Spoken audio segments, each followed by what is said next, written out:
prophesy that invisible hand, let it be in operation over your life. I prophesy upon your family, let there be an invisible hand. The Bible says, and the hand of God was upon Elijah. And God says unto Elijah, Elijah, there's a revival that I'm hearing, but it's coming in the form of rain. I want to run. Elijah was of age. In terms of momentum and tenacity, you could not speak of running when you are dealing with Elijah. God could have said unto Elijah, walk. But the hand of God was upon Elijah. Ahab and the chariots had gone some days, some hours ahead of Elijah.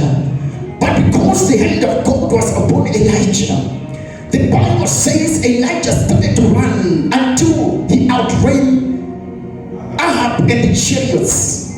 In your life, there are people that have been ahead of your life. You look at yourself and say, we were together at school. We were together at this church. We were together at this company. But it seems like their life is far ahead of you. There is a hand that is coming upon your life that is going to give you speed.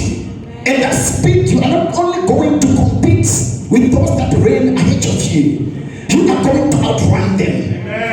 I prophesy my life. You know, when I was coming from Zimbabwe, I was angry over God and said, I work for you. I pay my tithes. I partner in your church. Why did I lose my bag? You know, there was a moment when I was angry, and God said unto me, Sonny, you have asked a difficult question, but the reason why I made this to happen, I'm working on your ego.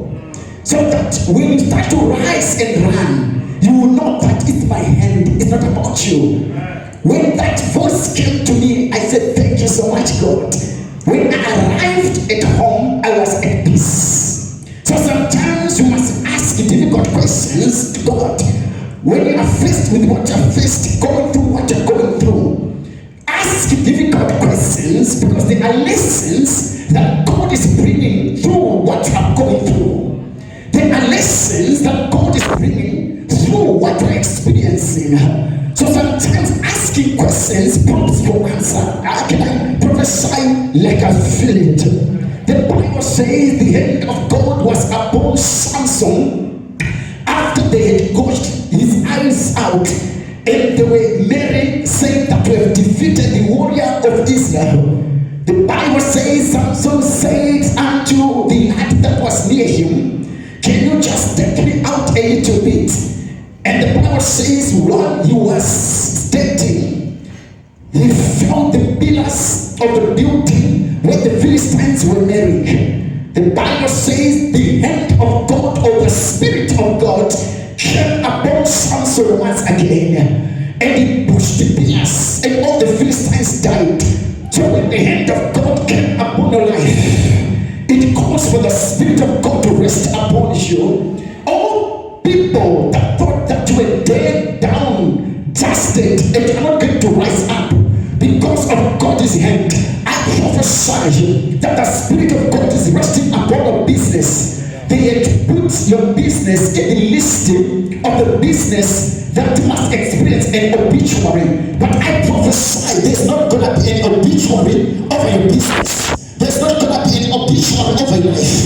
You are in the list of the enemy that he's not going to make it, she's not going to